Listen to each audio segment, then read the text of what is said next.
Good morning, 3EB. Hopefully this will get to you in the morning and there won't be any hiccups with it. I think there were some hiccups with yesterday's one. So hopefully everything will be fine and dandy. Do you know, I've just sat down again. Do you remember I have to kind of fight my way through Northgumberlets to find a seat around here that aren't covered in bits? Do you know what I found just now? So this is meant to be our work area. So at the moment it's free that the boys aren't doing their online lessons for secondary. It's free so I can get up here to do my YouTube. And look what I found. Curly Whirly wrappers. Okay, now Curly Whirlies are very special, delicious chocolate bars, of which I didn't think we had any left in this house, but clearly somebody knows about a secret stash somewhere. There was a secret stash, and when I've finished, I intend to find out where the secret stash of chocolate Curly Whirlies are and if there are any left. Just having a sip of my tea from my favourite mug. Thank you. Right, okay, I'm feeling a little bit tired today. I think Joe Wick's workout has really whacked me out today. I found that really hard going. I don't know if you did or whether you found it easy. So hopefully I will make sense and not get too sleepy. So today you've got some more spellbound to do. Fine, I don't think there's anything unusual in your spellbound. And some maths. So for the maths, it's the last exercise you've got on weight for the time being. And it's a photo of this page from your Into Math book. Okay, so I thought we'd have a little look at it together because it might be confusing, might not. If you think you're not going to be confused, then obviously you don't need to pay much attention. You can launch into it, but I think it might be worth having your ears open. So for the first two exercises, we'll take one at a time. You've got a set of weights, different quantities, okay?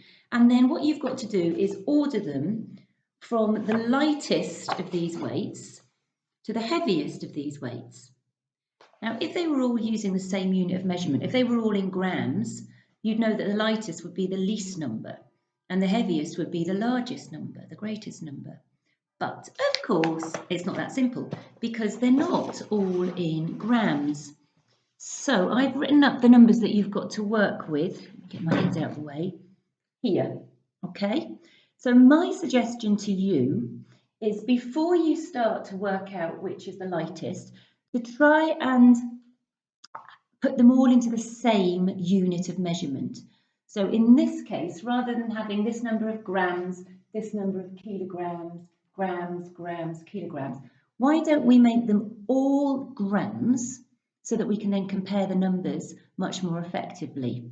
Okay, so if they're already in grams, like this 750, 1,250, 485, we don't need to worry about those. But let's have a look at these ones that are in kilograms and see if we can transfer them, convert them into grams.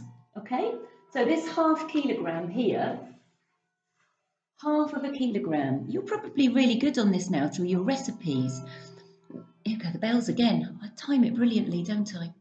Right, so if we know that there are 1,000 grams in 1 kilogram, we know that. Half a kilogram is half of those 1,000 grams, isn't it? And half of 1,000 we know is 500.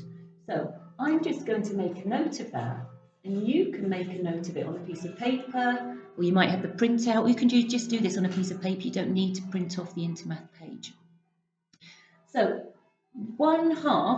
half a kilogram is the same as 500 grams, and that's much easier for me now to compare with 750 grams, for instance. I can see that that is less than 750 grams. The other one was 1 whole kilogram, and a half a kilogram, 1.5 kilograms. So that 1 whole kilogram we know is 1,000 grams, 1 whole kilogram. And a half kilogram is 500 grams. So 1.5 kilograms doesn't sound much, 1.5, but it's a lot in grams. It's 1,000 grams and 500 grams. And if we put that together, we've got 1,000 500 grams. So now I've got 5 quantities, 1, 2, 3, 4, 5, but they're all using the same unit of measurement. They're all in grams in this case. I've got 750 grams, 500 grams, 1,250 grams, 485 grams, and 1,500 grams. So now it's much easier for me to order, and I think it said lightest first, didn't it? Yeah, lightest to heaviest. So now they're all in grams. I just need to find the smallest number of grams, the lightest, 750, 500. Have I got anything smaller than 500? Yeah, I have. That's bigger. So when I order them in my Intermath book or on my piece of paper, that one is going to be the lightest. I'm going to put that at the beginning of the line. Okay, I've used that one now. Okay, and then I'm going to work my way up until I've got from lightest all the way through to heaviest. Okay, when I'm writing them in order, I could write them in their grams version, or I could write them in their original version. They mean the same thing. Okay. With the second question, I suggest you do the same thing. Make some notes on your paper or on your page so that you've got these weights all using the same unit of measurement, because in the second question, this time you've got to order them from, you've got to order them from heaviest to lightest. So the biggest quantity in terms of weight to the smallest, the lightest quantity in terms of weight. But the problem is I can't just look at the numbers, because this is only 2, which doesn't sound much, 2, but it's 2 tons. This one is 1,600, but it's 1,600 kilograms. It's a different unit of measurement. And here I've got a massive number, 9,250. Sounds an awful lot, but this is in grams. Then I've got kilograms again, and then I've got tons. So I've got 3 different units of measurement, grams, kilograms, and tons. So I'm going to do again what I did up here, is convert them to the same unit of measurement. So I might as well go kilograms, okay, being the middle one out of grams, kilograms, and tons. So if it's already in kilograms, I don't need to do anything with it. But the ones that aren't, I want to convert them to kilograms. So 2 tons. Let me think about it. I know that 1 ton is 1,000 kilograms, don't I? And I did some work on this the other day. 1 ton, 1,000 kilograms. So 2 tons, 2,000 kilograms. So again, I'm going to make a note of that. My 2 tons is the same as 2,000 kilograms. Okay, this one is already done. This one, 9,250 grams. Right, this one's a bit harder. I want to get it into kilograms. 9,250 grams. Now those 9,000, because this I've got units, tens, hundreds, and thousands. These 9,000 grams are the same as 9 kilograms. So I've got 9 whole kilograms. Yep, but I've also got a bit extra. I've also got 250 grams. Now that's not as much as a whole kilogram. It's a fraction of a kilogram. So for the time being, I'm going to make a note to say I've got 9 whole kilograms with these 9,000 grams and an extra 250 grams. Okay? This one's in kilograms anyway, 30 kilograms. Don't need to worry about that. And then I've got 1.5 tons. If I remember rightly, that's the same weight as the hippo we talked about last week. Let me check. Because if it is, I already know about that. Yes, I do. So when we talked about the hippo last week, we worked out that it was worth 1.5 tons. Okay, same as this, because its converted weight in kilograms is 1,000 kilograms. That's the 1 ton. and 500 grams. So, I hope you're bearing with me here. This 1 tonne, I've got thousands, hundreds, tens and units. This 1 whole tonne is my 1,000 kilograms, and half of a tonne, half of 1,000 kilograms is my 500 kilograms. Okay, so now I've got all my quantities in the same unit of measurement. They're all in kilograms. So now I should be able to order them from heaviest to lightest, biggest to smallest. I will let you do that. That's your job. Okay, and that's all there to help you if you need it. If you don't need the help, ignore it. Don't come back to it when you're looking on your Intermath page. Just do it. If you need help, come back and have a little look at this. Okay, and the last question on there, I'm not going to help you with actually. I think you can fathom that out for yourself. You've got, a bit like last week, you've got 1, 2, 3, 4, 5, 6 different weights.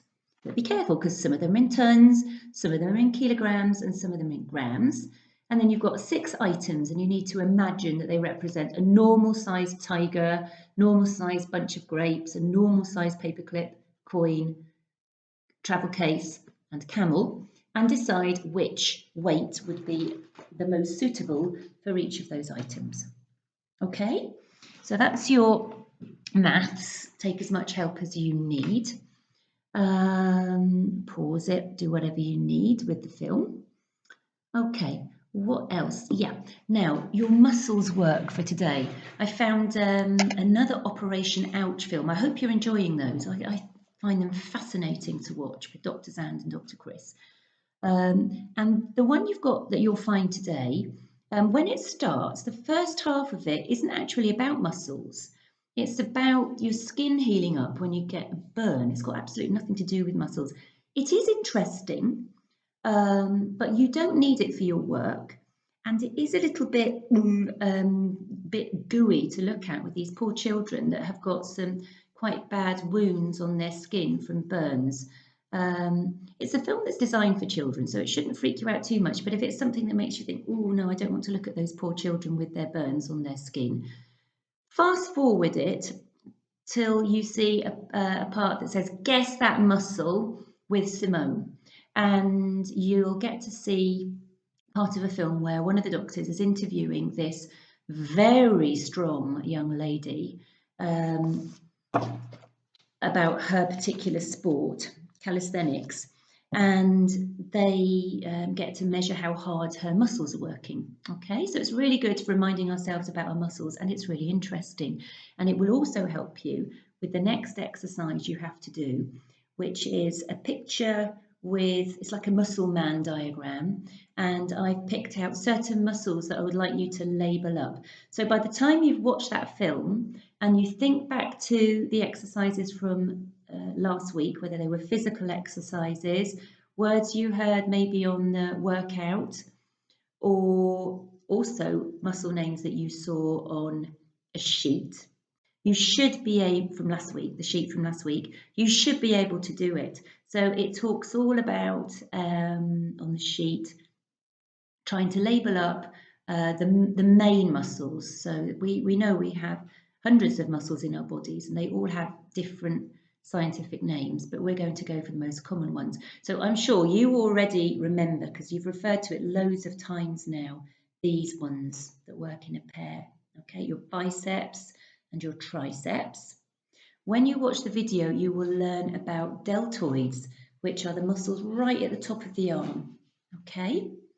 It also refers to your quadriceps, and we've shortened that sometimes to call them your quads. Your quadriceps are the top of your leg. Okay. It talks, I won't turn round, don't want to offend anybody, but it talks about your gluteus maximus that I mentioned last week, and I put on Padlet, working your gluteus maximus, so they're your bottom cheek muscles. I know who is laughing right now. I know exactly who they are, and it's lovely picturing your little chuckly faces. So your gluteus maximus, and I know a particular person's thinking about the character in Asterix and Obelix as I speak. Gluteus maximus. What else? Your abdominal muscles. Oops, gosh. ouch. So your tummy muscles, okay, your abdominal muscles, and that's sometimes shortened to abs, and your chest muscles, your pectoral muscles, which is sometimes shortened to pecs. Okay, so if any of that exercise is difficult, flick back and have another look at this video and that should help. But I think you'll be fine with that.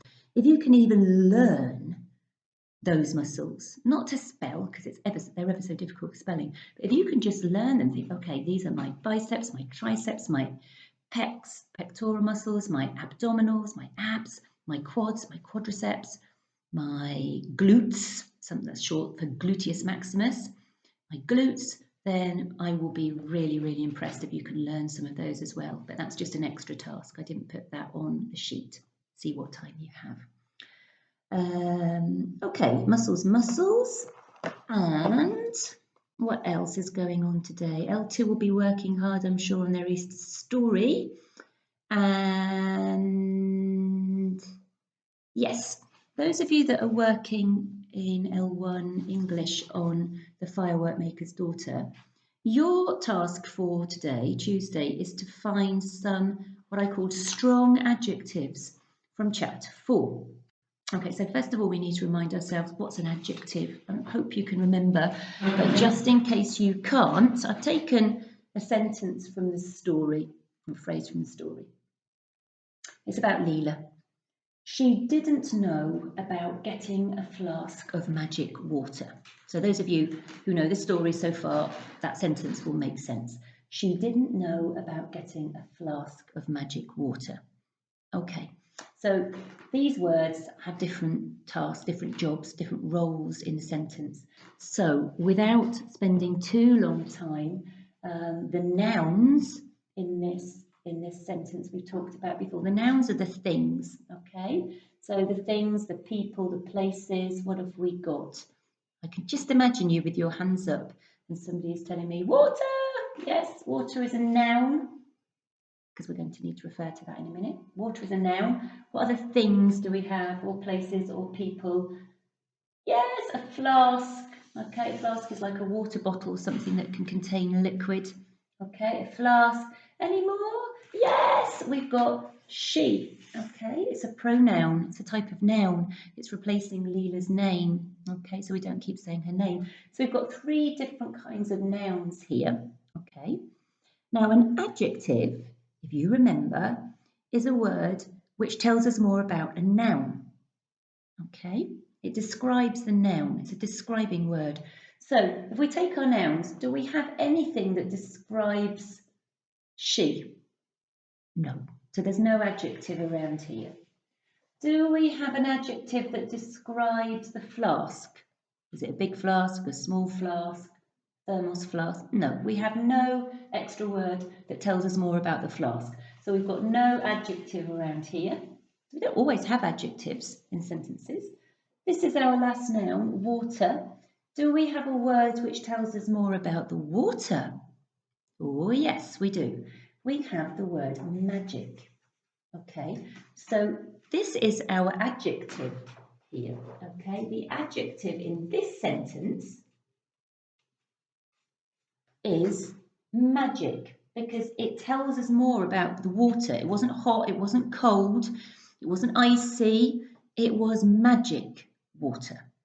Okay, so if you're looking for adjectives, you're looking for words which describe the nouns, the things, the places, or the people.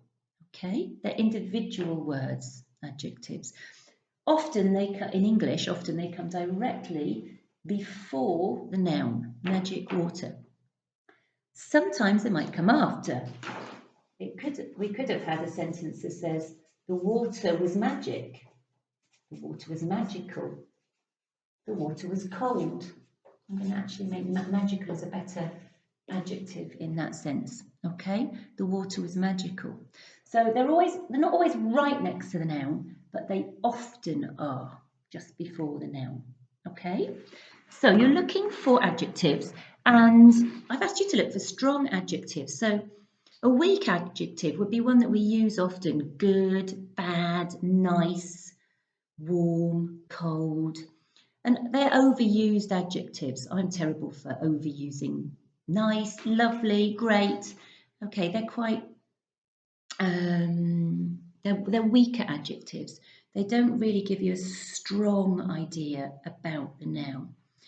So I'm sure in chapter 4 you will find some weak adjectives, some normal adjectives, but you will also find ones that are quite impressive and they give you a really clear idea about the noun they're describing.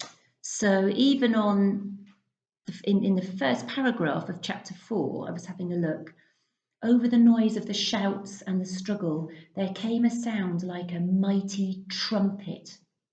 Okay, so the trumpet is the noun and mighty is the adjective. Now they could have just said loud, okay, and that would be quite a weak adjective, but mighty trumpet. I like that adjective as a strong adjective. So there's one example already, okay? You might find that you're reading or skimming through and not coming across strong adjectives for a while. On the next page, I had a look at this one. I should like to hear from this young man. Young man. So man is the noun, young is the adjective, but I don't think it's a particularly strong one. It's quite a common adjective.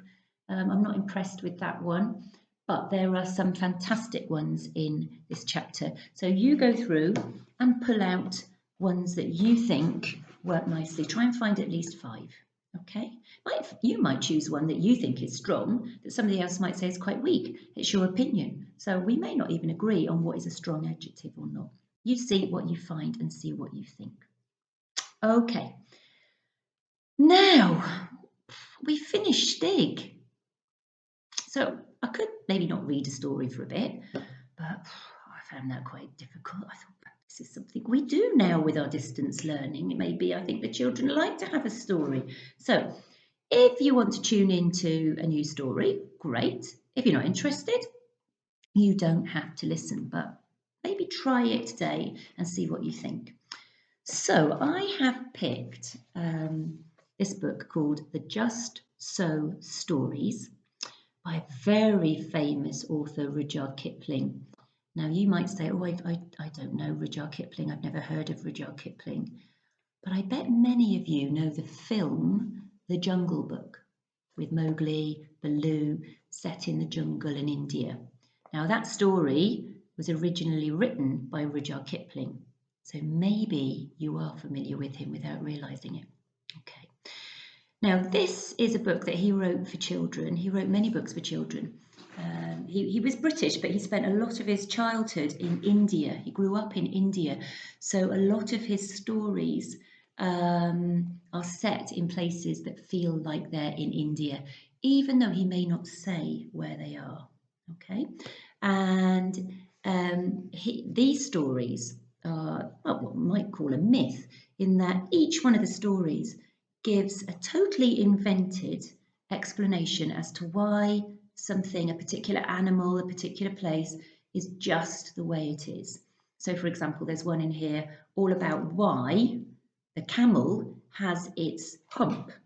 Okay, but it's totally made up, it's not scientific, it's not true, totally fiction, but good fun stories that give you, his idea, his invented reason as to why an animal is the way it is. Okay, that's what a myth is. A myth story is one that tries to explain something that exists, but it's totally invented. There's not a grain of truth in it.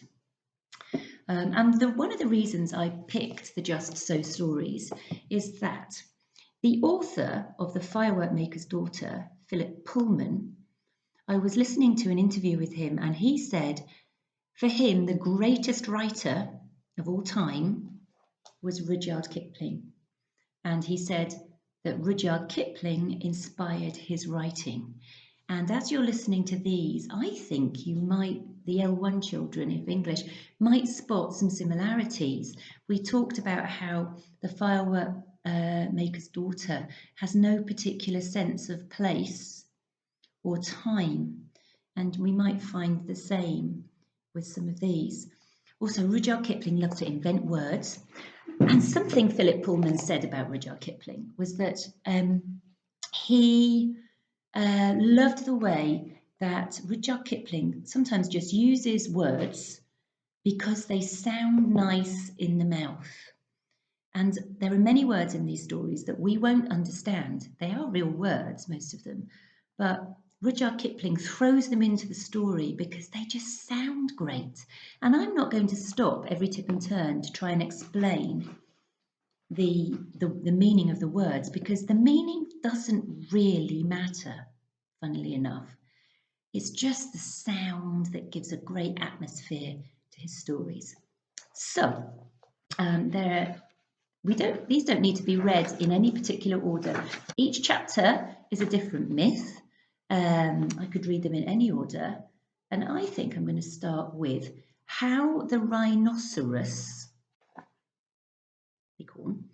got his skin. So if you think about a rhinoceros's skin, it's grey, it's kind of saggy, little bit hairy, looks rough, and it almost looks a bit too big for his body. Well, the last time I saw a rhinoceros at the zoo. Hang on, what page is it?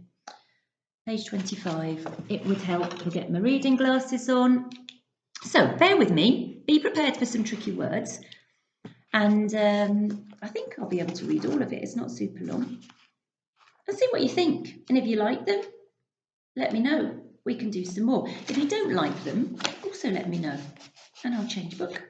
Well, I'll go with the flow, go with the majority. So how the rhinoceros got his skin. Okay. And I will warn you that as oops. Do you know what? That was another Nerf gun bullet. As Rudyard Kipling speaks to us, the reader or the listener, he gives us a name and he calls us my best beloved. So my best beloved is you. How the rhinoceros got his skin. Once upon a time, on an uninhabited island on the shores of the Red Sea, there lived a Parsi from whose hat the rays of the sun were reflected in more than oriental splendour. And the Parsi lived by the Red Sea with nothing but his hat and his knife and a cooking stove of the kind that you must particularly never touch. And one day he took flour and water and currants and plums and sugar and things and made himself one cake which was 2 feet across and 3 feet thick. It was indeed a superior comestible. That's magic. And he put it on the stove because he was allowed to cook on that stove. And he baked it and he baked it till it was all done brown and smelt most sentimental. But just as he was going to eat it, there came down to the beach from the altogether uninhabited interior one rhinoceros. Picture there of the rhinoceros coming down onto the beach. And here is the Parsi. So we didn't know, we can see that the Parsi is a person. Okay. Going down, blah, blah, blah, blah. One rhinoceros with one horn on his nose, 2 piggy eyes, and few manners. In those days, the rhinoceros's skin fitted him quite tight. There were no wrinkles in it anywhere. He looked exactly like a Noah's Ark rhinoceros, but of course much bigger. All the same, he had no manners then, and he has no manners now, and he never will have any manners. He said, "How?" And the Parsi left that cake and climbed to the top of a palm tree with nothing on but his hat, from which the rays of the sun were always reflected in more than oriental splendour. And the rhinoceros upset the stove with his nose, and the cake rolled onto the sand, and he spiked that cake on the horn of his nose, and he ate it, and he went away, waving his tail to the desolate and exclusively uninhabited interior, which abuts on the islands of Manzandaran, Socotra, and the promontories of the larger equinox. Then the Parsi came down from his palm tree and put the stove back on its legs and recited the following sloka, which, as you have not heard, I will now proceed to relate. Then that takes which the Parsi man bakes makes dreadful mistakes. Then that takes which the Parsi man bakes makes dreadful mistakes. And there was a great deal more in that than you would think. Because 5 weeks later, there was a heat wave in the Red Sea, and everybody took off all the clothes they had. The Parsi took off his hat, but the rhinoceros took off his skin and carried it over his shoulder as he came down to the beach to bathe. In those days, his skin buttoned up underneath with 3 buttons and looked like a waterproof jacket. He said nothing whatsoever about the Parsi's cake because he had eaten it all, and he never had any manners, then, since, or henceforward. He waddled straight into the water and blew bubbles through his nose, leaving his skin on the beach. Presently the Parsi came by and found the skin, and he smiled one smile that ran all round his face 2 times. Then he danced 3 times around the skin and rubbed his hands. Then he went to his camp and filled his hat with cake crumbs. The Parsi never ate anything but cake and never swept out his camp.